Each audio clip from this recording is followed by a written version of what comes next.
I'm Valentina Wilson in your community. Black History Month is about to begin, and we wanted to start the month off right. Here with me today is Victor Taylor, the founder of Vision Forward and New Bern's Black History Month Parade. Now, I remember having conversations with you beginning this parade, and now it's many years later, off to a wonderful start. Yes, it is. This is the 9th year. 9 years and still going strong. Yes. We mentioned Vision Forward. Tell us about your nonprofit, what you do, and how you help the community. Vision Forward derived from our vision for our kids moving forward. And our motto is preparing the youth today for tomorrow. And we started doing our signature event was Information Awareness and Forum and Fun Day. We actually have career fields, i.e. lawyers, doctors, engineers, military, sports, and have residents that succeeded in those career fields come back to the community, share with the community three things. One, what made them want to be a doctor? What courses did they attend in college to become a doctor, and how they avoided the street life. New Bern is small, but it does have a street life. So we did that, and then we kicked off from that, and we did reading to the kids at Christmas time.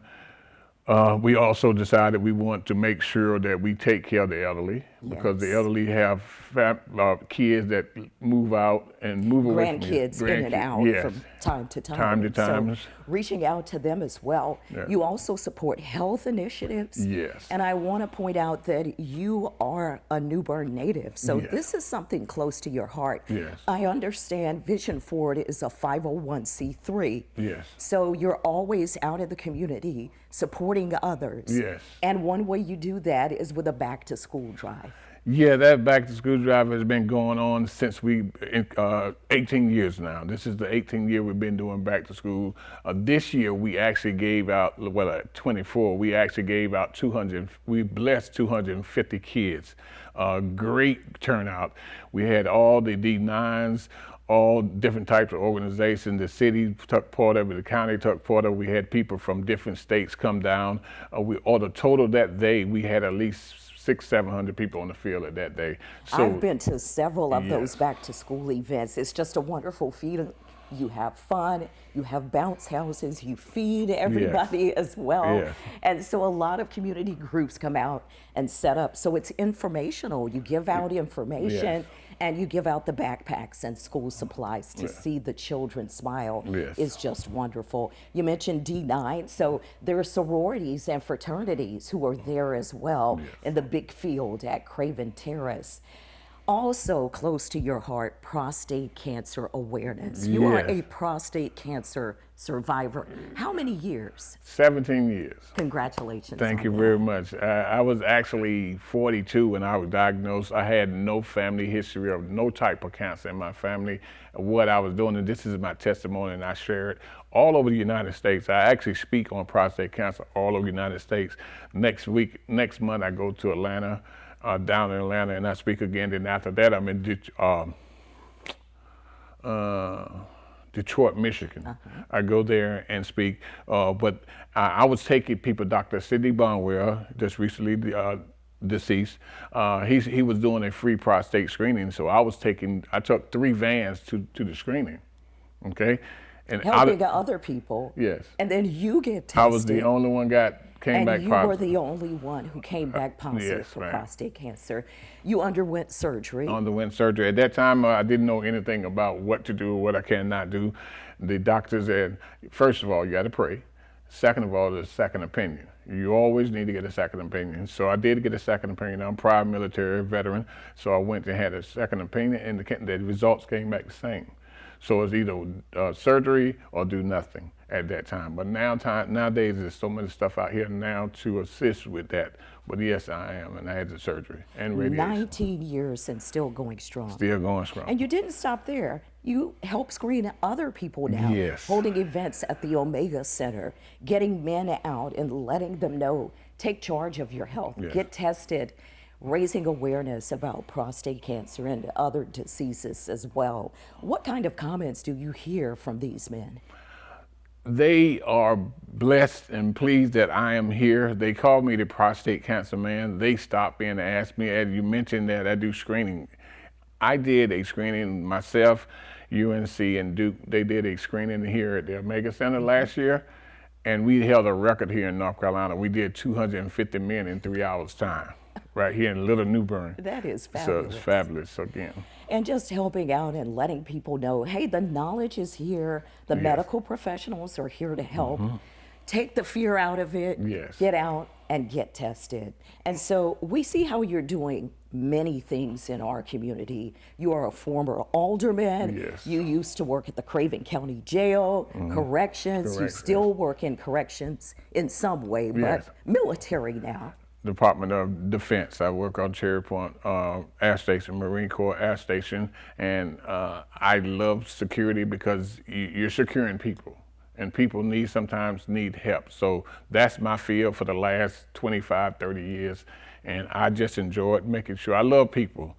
And if whatever I can do to help people, that's what I do. And back to the prostate cancer, and it's the bringing awareness to the screening and bringing awareness to talking.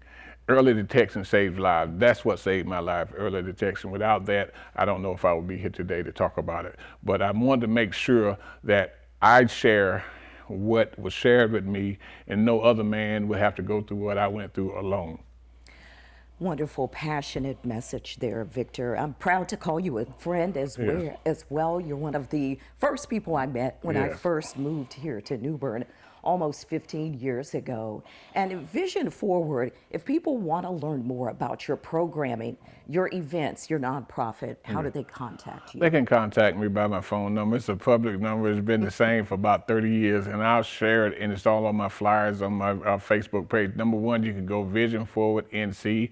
That's our Facebook page. You can see there, or you can call me at 252-617-2537. So either way, leave a message. I'll get back with you. And now to Black History Month, something that's also close to your heart. Yes. The idea for the parade. There wasn't one here. How did you get to this point? How it came to this point, I was also a member of Martin Luther King Parade that happens on Martin Luther King weekend in January. However, that dismantled, and then I said to myself, and making sure people don't lose the history. If you don't know your past, you don't know really where you're going or how to get there. So I wanted to make sure that we see and we share what African America has gone through and what we're going through now and where we can go tomorrow. And also let them know that Black history incorporates all nationalities. So that's why you see that parade, we have all nationalities. Multicultural. Multicultural. And hundreds of people line the streets Yes. every year. They don't care how cold it is, if it's raining. People come out. It's such a beautiful atmosphere. And I'm proud to be one of the participants year after year. Time and place for this year's parade. The actual date this year is 15 February 25. Lineup starts at 10 o'clock. The parade kicks off at 12 o'clock. Only reason we would not start at 12 o'clock is for emergency situation only. However, 12 o'clock we're gonna kick off. The lineup starts at 10. It's gonna start on 3rd Avenue and Broad Street. It's gonna go all the way down Broad Street, turn a left on George Street, turn a left on Cedar Street, and line up right back at 901 Chapman Street. Anyone who wants to sign up, you want to ride in it or have a float, have dancers, you can do so. It's a $10 entry fee, and you can reach out to Victor or Vision Forward to get more information and sign up for it as well. Will anything be going on after the parade? No, not this year. We're planning on having something next year. You know, people still got the worry of the COVID that's going on, and now the flu virus is up around higher. The numbers are higher, so we're still going to be cautious, and we're going to be health cautious wise. So we're not going to have anything this year, but we shoot to have something next year. And finally, your mission, your goal, your purpose of this event. What is the message you're trying to share? The awareness, being aware of your past, what you're capable, where we came from, and where we are today, and where we can be tomorrow. To work together. If we work together, we can achieve a lot. So let us all work together as one people. So many wonderful accomplishments coming out of Eastern Carolina, North Carolina. I just saw the photo of our famous Pepsi model who has passed on. So many others who have come through these same trails and made a mark. And that's why we celebrate. Yes. Victor, thank you so much for coming out. Thank you for the invite. I'm Valentina Wilson in your community.